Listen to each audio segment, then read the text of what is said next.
Hola, esta es la inducción de diseño de primers. Primero tenemos que recordar y tener en claro algunos conceptos sobre síntesis de ADN. La estructura del ADN está conformada por unidades fundamentales que son los nucleótidos. La estructura de un nucleótido es esta. Tenemos un azúcar que en el caso del ADN es una deoxirribosa, en el caso del ARN es una ribosa. Este azúcar tiene 5 carbonos, es el carbono 1, 2, 3, 4 y 5. Recuerden esa numeración. Este azúcar está unido a una base nitrogenada, que puede ser una adenina, timina, guanina y citosina. En el caso del ARN, en vez de timina, tenemos el uracilo. Y este azúcar también está unida a un grupo fosfato. Está unida al grupo fosfato a través del carbono número 5. Y también tengamos en cuenta de que en el carbono 3 hay un grupo hidroxilo. Cuando tenemos un nucleótido que no está unido a otro por este lado, este grupo hidroxilo va a estar presente acá. Entonces ese sería el extremo 3'. Y ya que sabemos esto, veamos esta representación gráfica de una cadena de hebra doble de la ADN. Aquí tenemos una cadena que está representada de una manera muy simple, pero aquí tenemos otra que está más detallada. Podemos ver acá un nucleótido donde este es el azúcar, esta es la base nitrogenada y este es el grupo fosfato. Aquí tenemos otro nucleótido donde este es el azúcar, esta es la base nitrogenada y este es el grupo fosfato. Si nos fijamos, ambos nucleótidos están unidos a través de este fosfato. Y a esta unión le llamamos enlace fosfodiéster. Este enlace fosfodiéster es el que se forma cada vez que se añade un nucleótido a una hebra de ADN. Entonces, cuando se da la síntesis de ADN, tiene que darse esa unión y se va a dar a través de el grupo hidroxilo que vimos que estaba en el extremo 3'. Entonces, fijémonos, aquí ambos nucleótidos están unidos, aquí está el carbono 3 y aquí está el carbono 5. Entonces, si nosotros tenemos una cadena de ADN, aquí en un extremo va a haber un grupo fosfato que va a estar solo. Y este sería el extremo 5'. Y por aquí tendríamos el extremo 3'. Como dijimos, los nucleótidos se tienen que añadir a través de la formación de un enlace que es el enlace fosfodiéster, pues tiene que hacerse a través de este grupo hidroxilo que está suelto. Entonces, para esto recuerden que la síntesis de ADN siempre se da del 5' a 3', es decir, los nucleótidos se van a ir añadiendo en esta dirección. ¿Y qué es lo que se añade? En realidad no tenemos un nucleótido suelto, sino sería un nucleótido trifosfato, no sería un fosfato simple, sino aquí habrían dos grupos fosfatos más. Entonces, este sería un deoxi, por deoxirribosa, deoxinucleótido trifosfato. Y digo nucleótido porque puede ser cualquier base. En este caso sería una C aquí, de citosina. Pero cuando se forma este enlace fosfodiéster, estos dos grupos fosfatos se van a separar y así es como va a quedar el nuevo nucleótido unido. El grupo fosfato a través del carbono 5 y aquí vamos a tener nuevamente un grupo hidroxilo libre en el cual se va a poder añadir otro nucleótido a través de la formación de un enlace fosfodiéster con otro deoxinucleótido trifosfato. Ya que sabemos este concepto, veamos cuál es la injerencia de la ADN polimerasa. Dijimos que se tiene que formar este enlace. Y la enzima que cataliza la formación de este enlace es la DNA polimerasa. La DNA polimerasa necesita entonces encontrar un extremo 3' en el cual haya un hidroxilo para que se puedan añadir los nucleótidos. ¿Y quién es el que le da este extremo 3' a la polimerasa para que se puedan añadir los nucleótidos? En biología molecular, la molécula encargada de esto son los primers. Los primers son cadenas cortas de ADN de hebra simple que son sintetizadas para que se unan por complementariedad a una cadena de hebra simple. Y cuando se unen, como el primer es una cadena corta, aquí va a haber un extremo en el cual va a estar ese hidroxilo libre en el extremo 3'. Entonces la ADN polimerasa se va a unir a esta región y va a poder añadir los nuevos nucleótidos. Recordemos también que la unión entre bases nitrogenadas se da entre guanina citosina y adenina timina. No se olviden de eso. Entonces, el primer que se diseña tiene que ser complementario a esta hebra de ADN. Ahora que ya sabemos todos estos conceptos, veamos cuál es el uso de los primers en biología molecular. Pero antes de eso, recordemos que este primer en biología molecular es una cadena de hebra simple de ADN. Pero en realidad en la célula, cuando se da la replicación del ADN, los primers son sintetizados por la RNA primasa. Y los primers que se generan allí en realidad son de ARN, no de ADN como los que sintetizamos para biología molecular. Ahora, ¿cuál es el uso de estos primers en biología molecular? Estos primers se usan, en realidad pueden tener muchas aplicaciones, pero el concepto básico del uso de los primers es amplificar el material genético. Si es que nosotros queremos amplificar una región en específico del material genético, nosotros podemos diseñar primers que rodeen a esa región que nos interesa.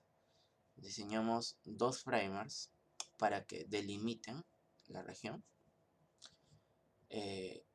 Y así es como en la reacción de PCR se va a poder amplificar solo esta región que nos interesa, no lo demás. Entonces, para que sea esta amplificación partimos de un material genético molde que le llamamos template. Y estos dos primers que se diseñan, recuerden, son los primers forward y primer reverse. Ahora, dijimos que esta amplificación se da a través de la reacción de la PCR. Recordemos que la PCR es la reacción en cadena de la polimerasa y precisamente su propósito es amplificar el material genético a partir del template, cuya naturaleza es de ADN de hebra doble.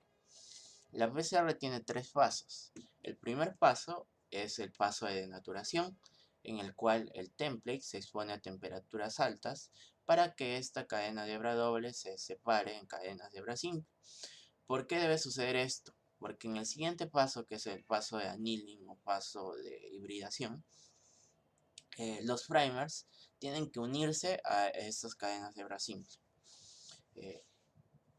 Esa unión se da a una temperatura que depende del primer y es una temperatura más baja que la de denaturación. Y rondea entre los 50 y hasta 60 grados centígrados. Incluso podría tener un poco más quizás. Pero lo general es que se use ese rango, entre 50 a 60 grados centígrados. Ahora, una vez que se unen los primers, cuyo propósito es servir como punto de inicio para la síntesis de ADN, entonces pasamos al siguiente paso, que es el paso de extensión, en el que la ADN polimerasa va a reconocer esos grupos hidroxilos en el 3' del primer y va a poder añadir los nuevos nucleótidos, generando las nuevas cadenas de ADN. Este paso de extensión se da a una temperatura en la cual la actividad de la enzima polimerasa es óptima. Hay enzimas cuya actividad es óptima a 72 grados, pero hay otras que necesitan, por ejemplo, una temperatura de 60 grados. Entonces depende de la enzima en realidad, la temperatura de este paso. Ahora, perdón. Estos pasos, que son 3, se repiten una y otra vez para que así el material genético se replique varias veces. A la repetición de cada paso se le llama ciclo. Entonces vemos aquí en esta representación que en cada paso, en cada ciclo, el ADN básicamente se duplica. Eso serían condiciones óptimas en realidad. Entonces tenemos aquí una cadena de hebra doble. En el primer paso se forman 2 cadenas. En el segundo ciclo se generan 4. En el tercero 8 y así sucesivamente. Entonces esta reacción se repite entre 30 a 40 veces y al final de la reacción de PCR pues tendríamos muchísimas copias de la región que nos interesa amplificar. Se usa esa cantidad de ciclos porque conforme avanza la reacción, la enzima va perdiendo eficiencia y entonces más o menos cuando ya estamos en los 30, 40 ciclos, ya la eficiencia de esta enzima baja mucho y si seguimos avanzando con los ciclos vamos a obtener productos que no deseamos en la reacción. Por eso es que se para en ese número de ciclos y suele ser suficiente porque 40 ciclos generan una cantidad muy elevada de ADN. Si la eficiencia fuese de 100%, la cantidad de hebras que se generarían a partir de una hebra doble sería de 2 a la 40, elevado a la 40. Y ese es un número muy alto. Ahora, repasemos. Entonces, en la PCR nosotros tenemos material genético inicial que llamamos template. Si nos interesa amplificar una secuencia en específico, lo que nosotros hacemos es diseñar primers que rodeen estas regiones. Entonces, en la PCR tenemos 3 pasos. En el primer paso se separan las hebras. En el segundo paso se unen los primers a cada hebra. Y en el tercer paso la DNA polimerasa va a añadir nucleótidos al 3' del primer y así se sintetizan las nuevas cadenas durante varios ciclos, repitiendo los 3 pasos y al final pues tendremos un producto de amplificación al que llamamos amplicon. Ahora, ya que sabemos todo esto, vamos a revisar características que deben tener los primers que vamos a diseñar. Una de las características de los primers que diseñamos es que deben tener una longitud promedio, que es entre 18 a 22 pares de base. En realidad puede ser hasta 25 la cantidad ideal de pares de base. Entonces, ¿por qué debe tener esta longitud? Porque esta longitud es la ideal para que no hayan, para que haya la suficiente especificidad de esta cadena con la cadena molde, con el template.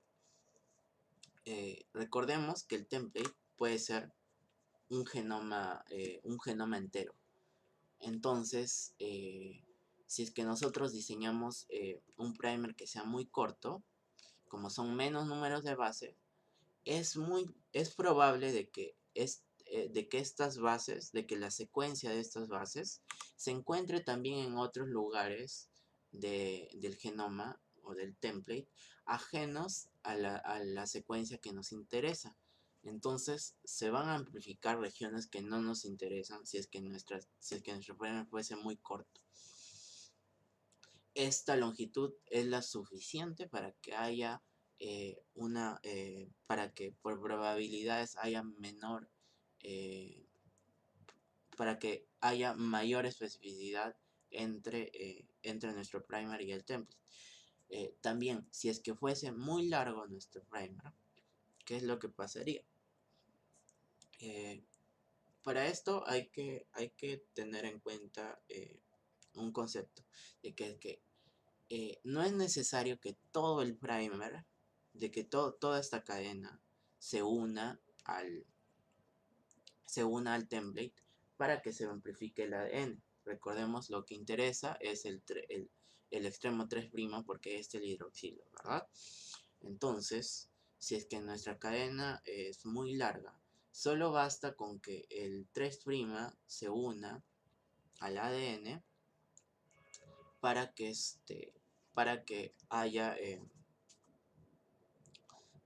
haya amplificación. Y entonces, si nosotros tenemos un template que es demasiado grande como un genoma, entonces estamos aumentando las probabilidades de que solo esta parte del primer sea específica dentro del template para que ya haya amplificación. Entonces tenemos productos no deseados. Repito, no es necesario que todo el primer se una al template para que se dé la amplificación. Entonces, solo lo necesario más o menos es esta cantidad. Son entre 18 a 22 bases. Y entonces, recordemos este número porque cuando diseñamos los primers tienen que tener más o menos esta longitud. Y también, luego, en la siguiente semana, vamos a ver aplicaciones donde en realidad podemos hacer los primers más largos. Y es porque precisamente solo esto nos interesa que se una. Y luego acá podemos tener más bases que no necesariamente se van a tener que unir al template. Lo vamos a ver después. Ahora también fijémonos en este concepto que es la temperatura de melting, que es importante tomar en cuenta cuando diseñamos primers. ¿Qué es la temperatura de melting? La temperatura de melting es la temperatura en la cual la mitad de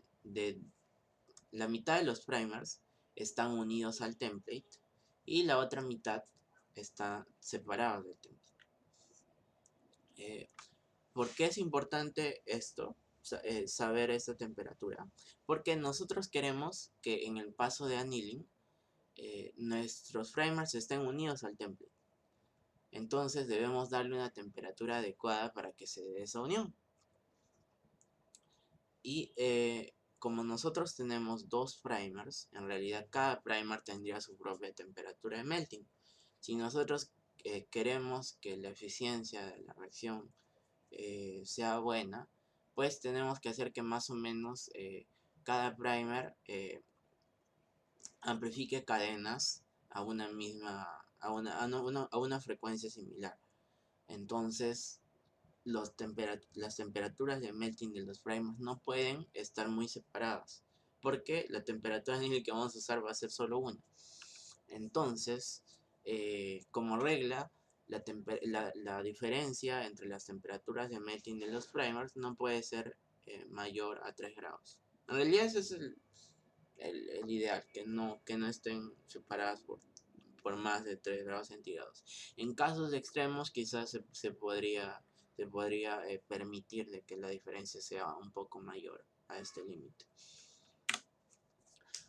También tenemos que tener en cuenta el contenido de guaninas y citosinas. ¿Por qué? Porque si recordamos los enlaces que se forman entre las bases nitrogenadas, las timinas se unen a las guaninas a través de puentes de hidrógeno.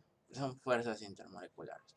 Se unen por dos puentes de hidrógeno y la citosina y la guanina se unen por 3 puentes de hidrógenos. Esto es importante porque es lógico de que la fuerza de unión de estas bases va a ser mayor a las de estas bases. Entonces las guaninas y citosinas van a tener una unión mucho más fuerte. ¿Y qué es lo que pasa cuando esta unión es más fuerte? De que cuando nosotros usemos primers que sean complementarios al template, pues si nuestro primer tiene mucha cantidad de guaninas y citosinas, entonces la fuerza de unión de nuestro primer con el template va a ser bastante alta. Y esto no es necesariamente bueno. ¿Por qué? Porque solo basta con que una parte del primer sea muy rica en guaninas y citosinas para que ésta se una a una parte rica en guaninas y citosinas del template, que no necesariamente va a ser nuestra región de interés. Entonces, solo una parte del primer que sea rica en guaninas y citosinas puede unirse a otra región del template, porque esa unión es muy fuerte. Entonces, más o menos el rango en el cual debe estar el contenido de guaninas y citosinas de nuestro primer debe ser 40-60%. Si fuese muy fuerte, tenemos esa posibilidad de que la unión se dé en otras partes que no sean nuestra región de interés. Y si fuese muy bajo el contenido de guaninas y citosinas, tampoco nos convendría porque esa unión que se daría entre el primer y el template sería con una fuerza muy baja, porque serían solo timinas y adeninas, que solo forman dos fuertes de hidrógeno. Entonces, cuando nosotros estemos en el paso de annealing, el primer probablemente no se va a pegar a nuestra región de interés. Por eso recuerden ese rango, y ese es el que deben poner cuando diseñen sus primers. Pasemos ahora al GC clamp. Este clamp se refiere a la presencia de guaninas y citosinas en las últimas bases de nuestro primer. Vemos acá que tenemos un primer. Estas son las últimas 5 bases. Y un GC clamp sería la presencia de una guaninas y citosinas aquí. Cuando usemos el programa para la práctica, en realidad el GC clamp lo entiende como las citosinas guaninas en las últimas bases, o sea, aquí. Pero algunos consideran de que el GC clamp en realidad se refiere a las guaninas y citosinas presentes en cualquier posición, pero dentro de las últimas 5 bases. Tengan eso en cuenta. ¿Y por qué es necesario que hayan citosinas y guaninas aquí en las últimas bases? Porque recuerden, para que se dé la amplificación por la DNA polimerasa, este 3' tiene que estar bien pegado al template.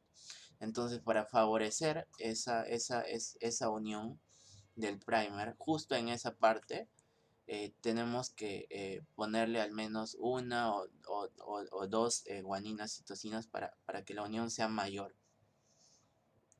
Y si este extremo 3' está bien unido al template, entonces se favorece la síntesis de ADN. No es recomendable que sean más de 3 guaninas citosinas, porque tendríamos el problema, recuerden, de que la unión sería tan fuerte entre el primer con el template, que podría unirse a otras partes donde estén estas bases. O sea, digamos que tuviésemos 5 citosinas aquí. De hecho, que en nuestro template pueden haber regiones donde hayan 5 guaninas seguidas. Entonces nuestro primer se va a unir por esos otros lados, simplemente porque aquí había este pedazo, esta parte que era complementaria, pero esa complementariedad la unión de esa complementariedad es demasiado fuerte. Entonces, mucho cuidado con que no hayan muchas citosinas guaninas acá al final, pero también que hayan algunas para que le den más fuerza a esta unión. Otro factor a considerar es la formación de estructuras secundarias. Las estructuras secundarias se forman a partir de nuestros propios primers, y una de estas estructuras son los hairpins. Los hairpins suceden cuando bases de uno de nuestros primers son complementarias con bases que también están dentro de nuestro mismo primer. Y se forman estas estructuras en forma de horquilla. Y esta horquilla lo que va a hacer es evitar de que las bases que están aquí estén disponibles para la unión con el template. Entonces, son estructuras no deseadas, porque si no estaría disminuyendo la eficiencia de nuestra reacción de PCR. Para nosotros evitar esto, lo que hacemos es analizar la formación de estas estructuras. Y lo hacemos a través de una aplicación, un programa que nos va a informar sobre cuánto se favorece la formación de estas estructuras. Y lo que nos sirve como referencia de eso es la energía libre de Gibbs. La energía libre de Gibbs nos da información sobre cuán favorable es la formación de una estructura. Entonces, si el valor de la energía libre de Gibbs es más negativo, se favorece más la formación de esa estructura.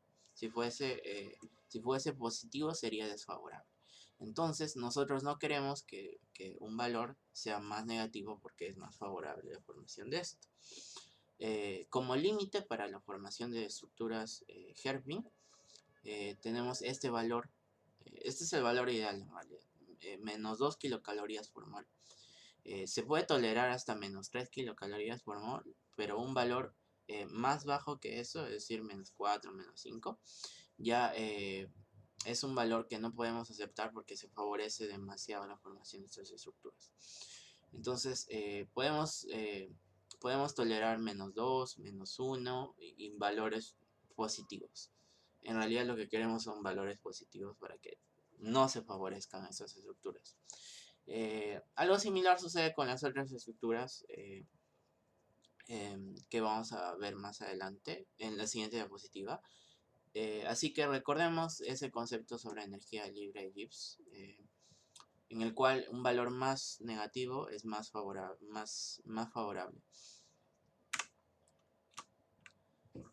Las otras estructuras secundarias que se pueden formar son los dímeros. Los dímeros, por su mismo nombre, como lo dice, es la unión de dos unidades. Pueden ser dos unidades que son iguales y por lo tanto se formarían homodímeros, o serían dos unidades diferentes que serían heterodímeros. Y aquí las unidades, ¿cuáles son? Los primers. Entonces, en los homodímeros tendríamos un mismo primer que se une con el primer de la misma naturaleza. Es decir, podría ser un forward con un forward primer o un reverse primer con un reverse primer. Veamos aquí este ejemplo. Acá tenemos este primer que es el mismo que este, solo que este está en una dirección y este en otra. Veamos 3', 5', 3', 5'. Y vemos aquí que hay bases que son complementarias entre los primers. Y esta unión hace de que estas bases no estén disponibles para la unión con el template. Vemos aquí también que este mismo primer, que está representado acá, también puede formar un homodímero, pero con diferentes uniones, que serían estas de aquí. Como vemos, aquí se ha corrido un poco el primer solamente. Y esta unión, vemos que solo es de 4 pares de base, mientras que esta es de 8 pares de base. Y aquí tenemos que recordar nuestros conceptos de fuerza de unión de pares de base. Vemos aquí que si son 8 pares de base, lo lógico es de que esta unión sea más fuerte que esta unión que solo es de 4 pares de base.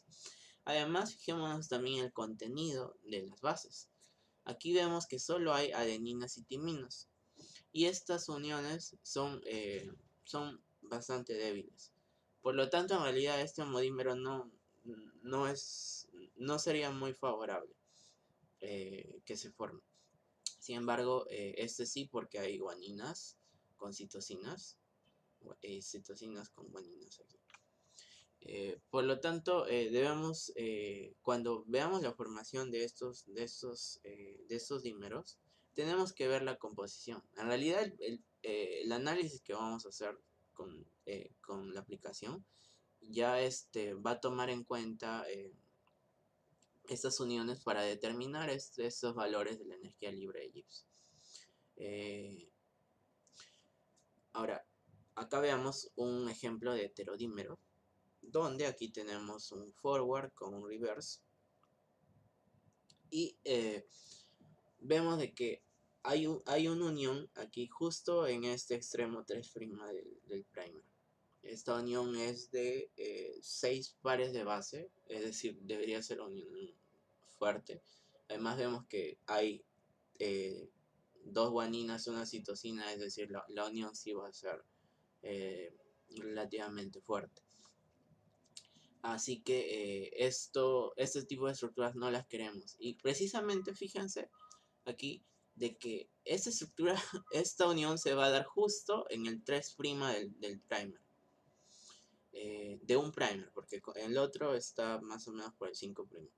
Nosotros, si es que vamos a tolerar la formación de dímeros, toleraríamos uniones que se den lejos del 3', porque el 3' tiene que estar disponible para que a partir de ahí se pueda dar la amplificación por la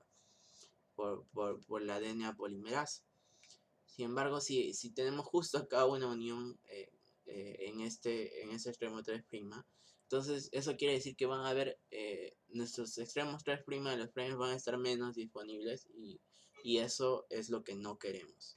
Nosotros queremos favorecer de que este 3' se una con el template. En realidad todo el primer, pero específicamente esta parte del primer, el 3'. Entonces, cuando analicemos la formación de dímeros, si vamos a tolerar algo que sea lejos del 3', y lejos no solo de un 3', sino también de este otro 3' que estamos viendo acá, y aquí está normal, pero aquí no.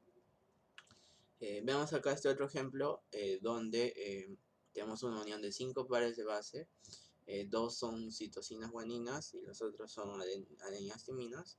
Probablemente esto no sea tan fuerte como esto, y por eso tenemos que ver los valores de energía libre de Gibbs, y el valor de referencia que vamos a tener es menos 6 kilocalorías por mol como límite para la formación de dímeros, tanto homodímeros como heterodímeros. Si tenemos un valor menor a este, menos 7, menos 8, menos 9, se estaría favoreciendo mucho más la formación de esas estructuras, y eso es lo que queremos evitar.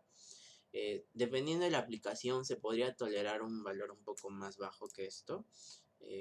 Eso lo veremos más adelante. Pero es que ese sea el valor inicial del que partimos, que sean menos 6 kilocalorías por mol el límite. Ahora, como último punto tenemos que tener en cuenta la especificidad. ¿Qué es la especificidad? Es de que los primers tienen que amplificar nuestra región de interés. Entonces, nosotros al momento de diseñar nuestros primers, nosotros tenemos que hacer de que el programa que nosotros usemos tenga en cuenta de que además de nuestra región de interés, hay otras regiones que se podrían amplificar y que nosotros no queremos amplificar. Y a eso nos referimos con especificidad. Que no se amplifiquen otras regiones, solo se amplifique nuestra región. Y por eso debemos tener en cuenta el template completo. Si es que nosotros trabajamos con un genoma entero, tenemos que tener en cuenta todo el genoma entero. Si tenemos no solo un genoma ahí, porque tenemos, digamos que tenemos una muestra de saliva donde tenemos nuestras células con células de bacterias o virus. Entonces, no solo podríamos amplificar nuestro genoma, sino genoma también de bacterias, por ejemplo. Entonces, esas son las características a tener en cuenta al momento de diseñar primers. ¿Y cuáles son las herramientas que vamos a usar? Herramientas para diseño de primers gratuitos hay bastantes. Hay también las que cuestan, pero vamos a usar estas que son gratis. Y además son muy buenas. La herramienta de diseño de primers por excelencia es Primer 3 Plus. Esta herramienta nos permite, lo que nos hace es diseñar nuestros primers a partir de los parámetros que nosotros ingresamos. Y luego de hacer esto, nosotros podemos usar Blast. Luego de esto, nosotros podemos usar Blast para verificar que nuestros primers son específicos dentro de nuestro template. Pero una manera de nosotros evitar ese trabajo de primero diseñar primers con Primer 3 Plus y luego usar Blast es usar esta herramienta que es Primer Blast, que lo que hace es integrar Primer 3 Plus con la herramienta de alineamiento básico Blast de NCBI. Entonces se acoplan esas dos herramientas aquí en Primer Blast, y entonces podríamos diseñar directamente nuestros primers que ya serían específicos dentro de nuestro template, si es que nosotros le especificamos nuestro template al programa. Luego de eso tenemos esta herramienta que es OligoAnalyzer de la empresa IDT, que lo que nos permite es analizar la formación de estructuras secundarias, tanto hairpins como homodímeros y heterodímeros. Como habíamos dicho, tenemos que analizar especificidad. Y cuando usamos Primer 3 Plus, teníamos que usar luego Blast para verificar de que nuestros primers son específicos con respecto a toda la muestra que estamos usando. Y o si no, podríamos, como les mencioné, usar Primer Blast, que tiene ahí unos parámetros donde le podemos especificar el template completo con algún otro genoma o material genético que puede estar mezclado con nuestra muestra. Y para finalizar, rápidamente veamos estos sets de primers y veamos qué es lo que podemos observar directamente de estos primers. Nosotros vamos a usar programas, sí, pero es bueno que podamos reconocer fácilmente al ojo cuáles son cuáles son las características de un primer que no queremos dentro de estos. Veamos este primer set de primers. Tenemos el forward y el reverse. Aquí al ojo podemos ver de que en el extremo, en el extremo 3', tenemos aquí que no hay guaninas ni citosinas. Todos son otiminas o adeninas. Y esto no va a favorecer la unión de nuestro 3' al template, y que es tan básico para que la ADN polimerasa pueda añadir los nucleótidos en la síntesis de ADN. De la misma manera aquí en el reverse tenemos solo una guanina, pero nosotros también queremos evitar la repetición de varias bases, porque estas bases van a favorecer la formación de estructuras. Esta repetición de bases puede favorecer la formación de estructuras secundarias, y aparte es una unión muy débil. 4 timinas seguidas en el 3' es algo que debemos evitar. Lo mismo aquí. También vemos aquí por este lado 5' de que hay muchas guaninas y citosinas seguidas.